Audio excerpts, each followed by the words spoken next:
Because if you don't understand the role of thrips, then you don't really understand how spotted wilt works, much less what happened in 2022, right? So we're going to talk about why thrips matter. Why do thrips matter? Let's get right into it. First of all, thrips are going to be present in every peanut field every year. If that was the end of the story, if that's all it was, thrips wouldn't matter, okay? But that's not the end of the story. Thrips eat your peanuts, and when they do that, they injure them, and it reduces yield. If that was all there was, thrips would matter, right? Why do they matter? Because they reduce yield, okay? That's not all there is. Thrips transmit tomato spotted wilt virus. Not only do thrips transmit tomato spotted wilt virus, they're the only way your peanuts get tomato spotted wilt virus. You hear what I said? They don't get it from the seed. They don't get it because a sick plant rubbed up against a not sick plant. It's only from thrips, okay? So there it is. Why thrips matter. One slide, 4 bullet points. I can quit, right? But I ain't going to, all right? Because there's more to know, all right? Here's something else. And you don't really want to start your talk out like this normally, but I don't do talks like everybody else. Nothing we talk about today, when I say we, I'm talking about all of us, nothing we talk about today is new. Dr. Kimmerite might come up here and talk about the newest, best weather forecast for the winter and spring, but guess what? It's probably wrong, and there's nothing new about that either, is it, Bob? Right? Nothing new, okay? When you look at this thing, I'm going to see if this is the pointer. Yep. Thrips have eaten peanuts for as long as we planted peanuts. Nothing new there. It's not hard, okay? Tomato spotted wilt's been around for more than 40 years, right? Bob, has been around for a long time. It's been bad for at least 30 years. Dr. Cobras just told us Peanut RX came out in 1996. What is Peanut RX?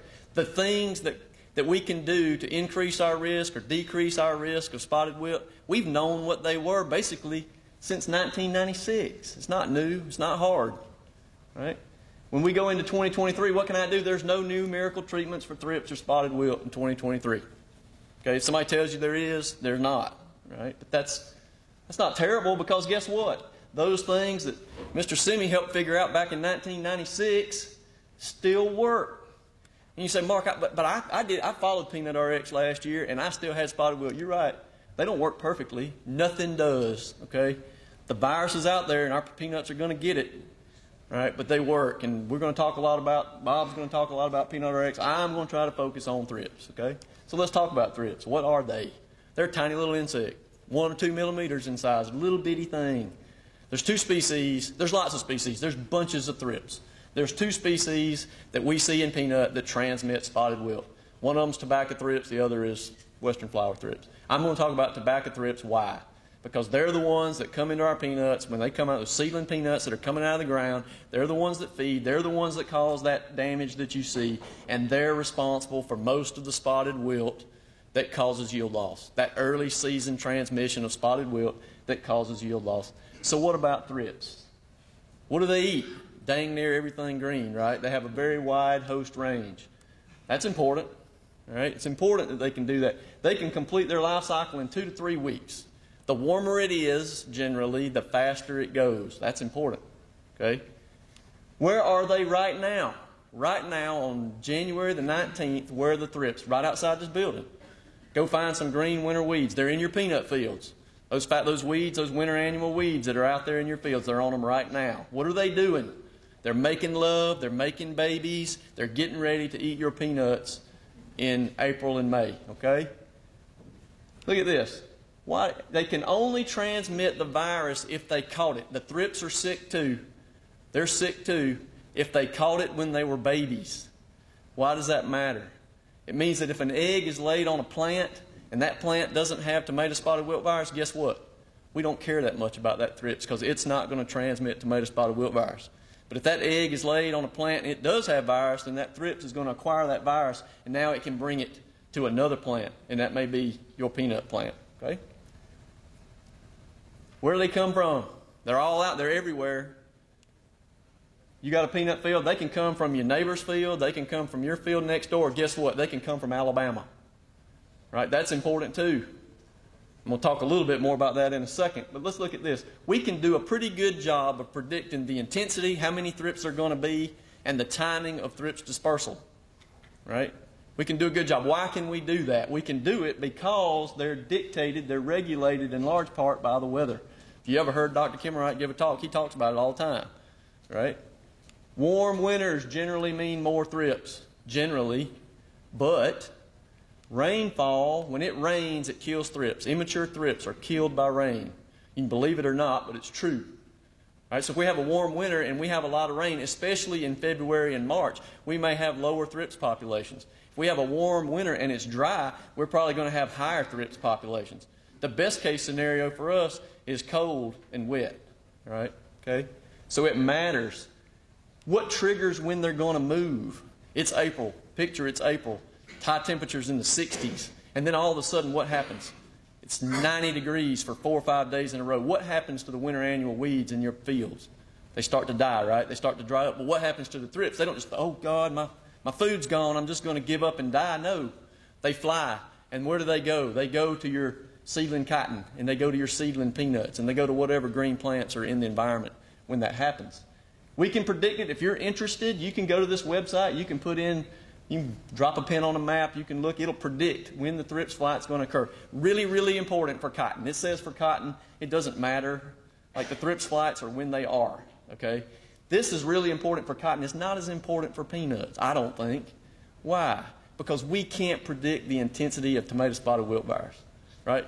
The thrips are going to be there. They're going to be there, 100% chance. If they're there a week early or a week late, it doesn't matter much to me, because if I don't protect my peanuts from spotted wilt, I'm probably going to get it, right? And so I need to do something, whether that happens here or here or here. Does that make sense? Y'all listening? One person nodded, so I'm going to keep going. All right? Here's a picture. It could be anywhere in South Georgia. It's somewhere near Pavo. I just pulled it up. Look, if this is your peanut field and you're thinking about planting peanuts there in 2023, where are the thrips now? Everywhere. Everywhere. They're here in this grass. They're on the sides of the road. They're in these people's yards. Here's a question I get. Mark, what if can I control the thrips out here that aren't in my field and keep them from coming in? Would that keep me from having thrips and spotted wilt? It's a great question. It doesn't work. Why? Remember, they can come from here. They can come from here. They can come from Alabama. Right? There's going to be enough thrips. You can't kill enough thrips around this field to keep them from coming in. Now, what you can do is screw up. How can you do that? If you're going to plant this peanut field on May the 1st, Wade, all right? This field right here has got fallow winter weeds in it. If I burn these winter weeds down on May the 10th, what's going to happen? My peanuts just came up. What's going to happen? All those thrips on this field are going to go somewhere quick, and they're probably going to dump right on top of your 2-day-old peanuts. You can't solve the problem by controlling thrips in the environment, but you can make it worse if you screw up and burn something down and have a whole bunch of thrips come in next door. Does that make sense? Okay. What would I do there? Maybe I put a little orthene in with that burned down herbicide. That makes sense, right? I might do that. Okay. All right. Let's talk about thrips for a second. I sit there in every field every year. They pretty much are. Right? They pretty much are. A lot of times when I go in a peanut field, I can find thrips the day the first green leaf comes out of the ground. They're out there, they're everywhere, they're landing on those peanut plants. They will suck the juice from your plant. They will cause yield loss, which leads to the question, since I'm talking about thrips, what if we didn't have spotted wilt? What if spotted wilt went away? Would I still be here talking about thrips? Can we manage thrips? Do we need to manage thrips if we didn't have spotted wilt? So we worked on that, and we developed a threshold. It hasn't been published. It will be soon. If you scout your peanuts at 14 days after plant, if you have 2 or more thrips per plant, you need to treat or you're going to lose yield, right? So thrips cause you yield loss by themselves. How often is this threshold reached? What do you think? What % of the time do we have 2 or more adult thrips per plant at 14 days after planting? Dang near every time, right? Dang near every time. Why? So what are we going to do as peanut farmers? As the peanut entomologist, what do? I recommend you put insecticide at plant to kill thrips. If spotted wilt went away tomorrow, I would tell you to control thrips, because you're going to save money in the end. You're going to preserve yield and save money. Right? But that's not the big part of the story, right? The big part of the story is why you're all here to talk about spotted wilt. Spotted wilt was worse in 2022 than it's been in a while. Right? It's nothing. When it comes to thrips management, though, there's nothing new. Just because there's nothing new doesn't mean there's nothing you can do. There's a lot of things you can do. Let's look. Peanut RX, right? There it is. Right? Bob's going to talk about Peanut RX. And Mark, Peanut RX is about a disease. A lot of the things, those seven factors that influence our risk for spotted wilt, a lot of them influence our risk to thrips. We're managing the thrips to manage the disease. Let's look at this real quick. Peanut variety, what is its impact on thrips? We plant resistant varieties, the impact on thrips is pretty small. There have been studies that show that some thrips don't do as well on some varieties as others, but that's not what we're doing when we plant a resistant cultivar. We're planting a cultivar that is resistant to the disease, so very little impact on thrips. Plant date, huge impact on thrips. When I tell you that the low-risk window for tomato spotted wilt virus is May 10 to May 25, the reason it's the low-risk window is because that's when we expect the thrips in your field to be the least immigrating thrips into your field in that window. That's why that's the low-risk period. Everything to do with thrips. Plant population. We don't really know, but we do know this. Skippy stands have more virus, right? So think about it like this. I got 500,000 plants in the field. I got 1 million thrips in the air. If they all land, how many thrips do I have per plant? 2.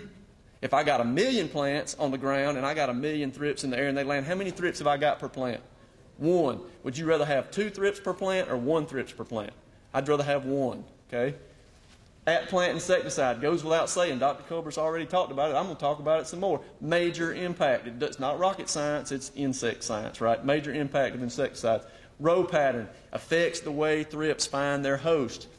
Tillage, huge impact on thrips. Thrips, how do they find their host? They look for a green plant and bare dirt. That's what they want to see.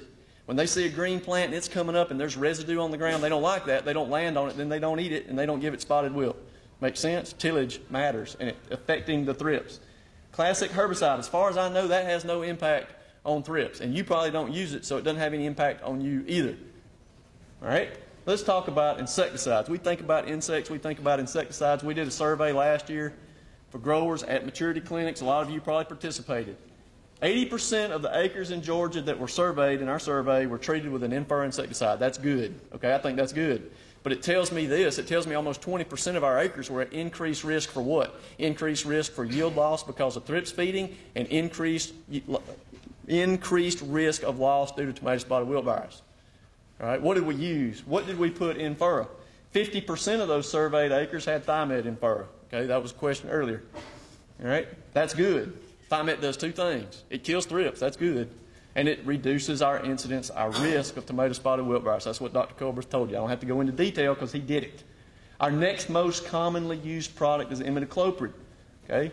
Imidacloprid reduces my risk of loss due to thrips feeding. It does not reduce my risk of loss from tomato spotted wilt virus. In fact, it can increase, it's on the label, it can increase my risk. Okay? It doesn't always make spotted wilt worse, but it can. You just need to be aware of it. All right? What about AgLogic and Vidate? They kill thrips fine. They don't increase my risk of spotted wilt, but they don't decrease it either. Right? Y'all believe me? Should, because it's the truth, right? Okay? Why? Why, Mark? That doesn't make sense to me. I can kill thrips. AgLogic is the best thrips killing tool we have. Kills thrips better than anything else. I don't care if somebody gets mad. It is what it is. Okay? But it doesn't reduce my risk of spotted wilt because it's not about killing thrips. You hear what I said? It's not about killing thrips. What is it about? Well, let me back up and say this. Sometimes we'll see a reduction in spotted wilt with those products, right? Because if you kill enough thrips, maybe the babies of the babies don't spread the virus in your field. Maybe you reduce what we call secondary spread. But we don't see that a lot, okay? We're talking about this Thimet effect, if you will. What's it doing? Can y'all see this from the back? Thimet burn? Oh, my God. Somebody hates to see that, right? I don't like that Thimet burn. You know what Thimet burn tells me? It tells me the Thimet's in the plant. It tells me it's doing what it's supposed to be doing. It doesn't reduce yield, so I don't care about it, okay? What does it do? It induces host defense response in the plant. It turns on the plant's immune system. We take a plant like O6G that has resistance, we put Thimet under it, we make it more resistant. Do we make it immune? No. You can't expect it to be immune. It's not going to be immune, but we make it more resistant. Short answer, other insecticides don't do this. You cannot kill thrips your way out of tomato spotted wilt virus. All right, you hear what I said? You can't kill thrips your way out of spotted wilt. How do they transmit the disease? It's in their spit. When they bite the plant, they transfer their spit. The virus is there. The plant gets sick. Every insecticide we use, every single one, requires the thrips to bite the plant. What happens when a thrips bites a plant that has AgLogic under it? It sucks up some of that juice. It's got AgLogic. What happens? The same thing that would happen if you ate AgLogic. It dies, right? But it transferred the virus in its spit, and it can get sick. It doesn't make it any worse, but it doesn't make it any better either. Y'all buying what I'm selling? I did that for you, Mr. Gerald. Okay? They don't call. Let me give you real-world examples, and I'm about to be done. This is the third year in a row that our county agents have gone in their county, picked 10 fields at random, walked to the fields, and rated the amount of spotted wilt that they found in those fields. Scott, you did this, didn't you? Yeah. Okay. We had 354 fields this year, or last year, 2022. 230 of them were treated with Thimet. The average incidence of spotted wilt in those 230 fields was a little over 9.5%. I'd rather it be lower. It was lower in 2021. I can't do anything about that. I can live with it. All right. What about where imidacloprid? 83 fields were treated with imidacloprid. We're at 19.25% average tomato spotted wilt virus. I don't like that number. Okay. Right. It's real. Things works. Tomatoes, Peanut RX works. Okay. Put some numbers to it. Does it matter, Mark? You said this is why thrips matter. Does it matter to you? All right, that's 3 years of survey data. If we look at how much money did we lose in Georgia on peanuts that were treated with Thimet for spotted wilt, $30 an acre over the last 3 years. Are they immune to the disease? No, they're not. We lost an average of $30 an acre. Look, 20 pounds per acre for every 1% infection. All right, how about with imidacloprid? $72 an acre. Does it matter? I don't know. Does it matter to you? You're a farmer. You have to make up your own mind what you use, right? I'm here to tell you what you can do to reduce your risk. All right, very quickly. This is it. So what do I do in 2023? All right, this ain't hard, right? It's not rocket science. We've known since 1996, really, what we need to do to manage spotted wilt. We've gotten better. We've gotten better varieties now, so we can do it better.